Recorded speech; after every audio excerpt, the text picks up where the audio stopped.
Okay, here we have the Observatory, also known as the place with cool music. This is definitely one of my favorite tracks in the game. Okay, Tattle was saying something. Yeah, that's right, time is running out. We're getting a lot done, but the time does move pretty fast, so I gotta give myself credit where it's due. I didn't actually expect to get this far on day one, especially with the minigame I had to play. Okay, so the astronomer is talking about the Skull Kid, and he's actually going to give us a chance to try to find the Skull Kid on the clock tower. Let's see if we can see him. Yeah, I think I see him up there. Let's zoom in. What are you doing up there? And what are you looking at? Holy Moses, what's that? It's a giant moon. And the moon is crying, apparently. I guess that's the moon's tear the astronomer was talking about.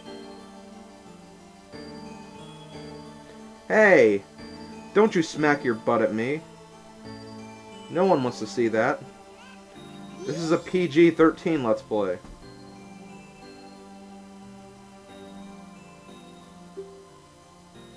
Another moon's tear. And yes, the astronomer is giving us a hint of how we're supposed to catch the Skull Kid. This is technically the last place we have to go. So we pretty much have to wait till day 3, assuming we don't do any more minigames and stuff. Yeah, so like the moon's tear is like the last item we actually need for this first cycle. I was able to do it all before day 2, which is actually... I don't want to use the term remarkable, because I'm sure there's people who have done it in less time. But still, I mean, I did do this pretty quickly. So let's get out of here and go back to the clock tower. I'm not actually going to wait there for the next 3 days. I have a few things I have to do during the time of the next few days that I will cover while I'm doing this. So there will still be some content, but when it gets to day 3, I probably will be cutting out a lot of stuff, so just keep that in mind. Okay, let's leave through the door we entered. Not really sure if there's another way we can get out. But we're back in Clocktown now. Back on the east side, but we need to go to the south side. Probably didn't have to go this way, but I went this way anyways. Anyways, if you couldn't tell, there is actually a Deku flower over here. This is the flower we'll be using to get up to the clock tower on day 3. But another Deku scrub actually owns the flower, so we have to find a way to trade something for the flower. I guess you guys can probably see where this is going. So let's talk to him.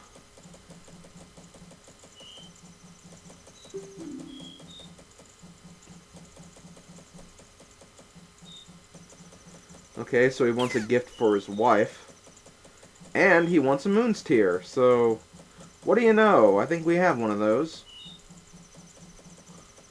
So we're going to wait till we have the option to go to the menu. Going to press start right here, equip the moon's tear. And we're going to give that to you. Here's the moon's tear. And he's going to give us the Deku flower. Now, we get a title deed, which pretty much allows us to use this Deku flower. And the title deed is actually an item that will come into play much later in a small little trade quest that will end up with basically a whole heart container as a prize. But, as usual, I won't be doing that right away. It's still going to be a while before I get to that side quest, because I need to open up a lot more areas. And of course, you have to do it all in one cycle, so it's going to be a while before we get all those rewards. And, ow, that dog just attacked me. Bad dog, sit, heal. Ow, he attacked me again. Okay, fine. I'll just leave the dog alone then. But yeah, I'll talk more about the Deku trade quest later. Anyways, come up here for a heart piece. Yeah. Tattle's just saying we can't go inside the door until it's day 3.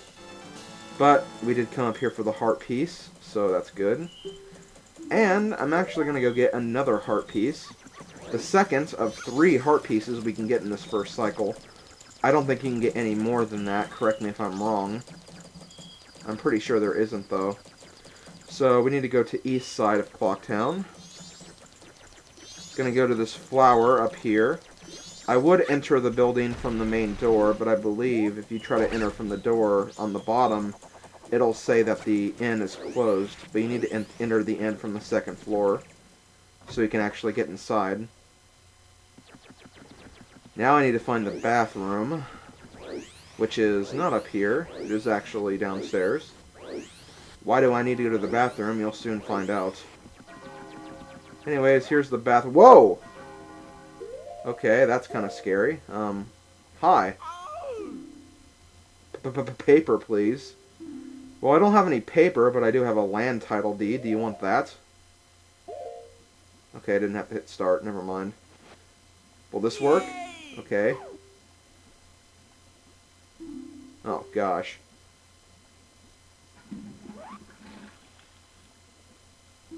Wait, no, I don't want it!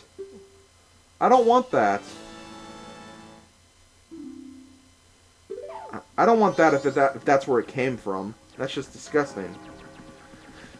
Anyways, let's get out of here so we never have to see that character ever again. Even if it is Mega Freak 400's favorite character in the game. Yeah, that's right, Mega. I mentioned it. Okay, now that we have that out of the way, the next thing we're going to do is we're going to go back to the north side of Clocktown. And we're going to do the second Deku Scrub minigame. Actually, before we do that, there is one more thing I want to do. Because if we win this next minigame, we'll be given 50 rupees again. As you can tell, we have 75. And if we get another 50 rupees, we will be over our 99 rupee limit. So I'm going to show you guys what you're going to want to do with rupees in this game. Down here, you'll see this guy right here.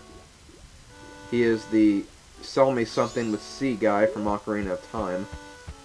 And in this game, he's actually a bank depositor and withdrawer. What you do is whenever you have some excess rupees, and before you go back in time, you're going to want to come to this guy and deposit how many rupees you have, because those will actually hold over if you repeat the cycle. So it is always well advised to come to this guy whenever you have a mountain of rupees and that you can't get any more, because he's just a great way to use your rupees and, you know, keep them so when you go back in time you don't lose them. I'm going to go ahead and give him 55 of my rupees. This way, if I fail this minigame that I'm about to do, then I can simply just, you know, retry the minigame again without having to farm more rupees. So I'll deposit what I have left later. For right now, though, let's go back to the Deku Scrub Playground and play the variation from Day 2. There is a difference between the days, as I think I mentioned in the third video, last video. But when you play the game on Day 1, all the platforms move horizontally. No, vertically. My bad. And on Day 2, they all move horizontally. And on Day 3, you'll have platforms that move in both directions. So today we're going to do the horizontal moving course. Got to go all the way back here, though. And go down here. Now, let's get some rupees, guys.